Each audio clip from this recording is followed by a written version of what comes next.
Yana menga ender marvaridlar yetishmayapti. Ender marvaridlarni endi to'plash osonroq bo'lardi, lekin endi o'ziga borish uchun ham 24 ta ender marvarid kerak. Shu sabab men boshqa o'yinchilardan yordam so'radim va bittasi rozi bo'ldi. Bu o'yinchidan nima kutishni bilmas edim. Shuning uchun hamma qimmatbaho narsalarimni sandiqqa soldim. Mana bu komanda orqali unga telefon endermenlarni qirishni boshladim.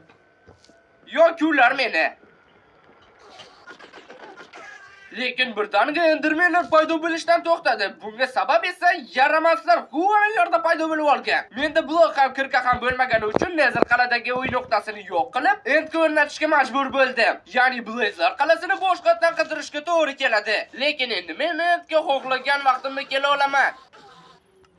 Lekin terastal yasash vaqtida gigant muammoga duch keldim. Bu aql bovar qilmas darajada sekin edi. Internetda tutib shuni bildimki, bu muammoni hal qilish uchun menga mana bunday uch-qo'y kerak ekan. Lekin uning craftida olovli tayoqcha bor ekan. Yaxshiyamki Qizil qal'aning koordinatalari menda bor edi. Shuning uchun shunchaki tepaga chiqib olib kavlash kerak edi. Lekin hozirgi kirkab bilan buni abadiy qilish mumkin. Shuning uchun sehrli stol yasab, oldin topgan kitoblarim bilan uni o'radim. Endi hamma narsamni sehrlamoqchi bo'lganimda menda daraja yo'qligini bilib qoldim. Lekin u menda bor edi.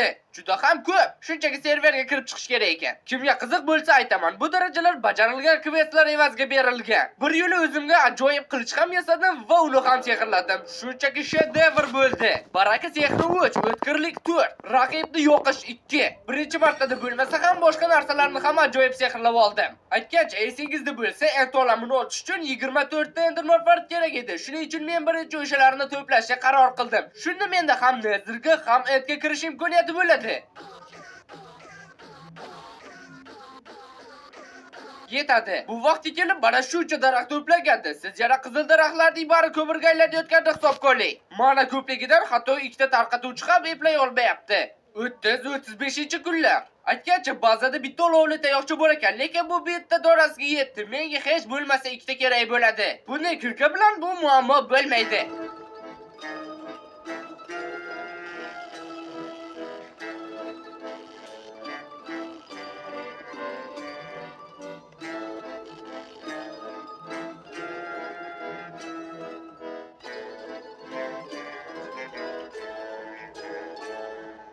Mendagi qilich bilan olovli tayoqcha to'plash muammo emas. Shuning uchun bir stak to'pladim. Set hop qo'yildi. Ender marvaridlardan OK ender yasaymiz va bularning hammasini endga yo'l ochilishi uchun ishlatamiz. Faqat endi asosiy orolda paydo bo'laman. Bu yerda esa o'yinchilar bo'lishi mumkin. Ikkinchi uchqonni yasaymiz, o'rnatamiz va kerak bo'lgan hamma narsalarni uloqtiramiz. Atagi bir dona terastal yasash uchun yarim basseyn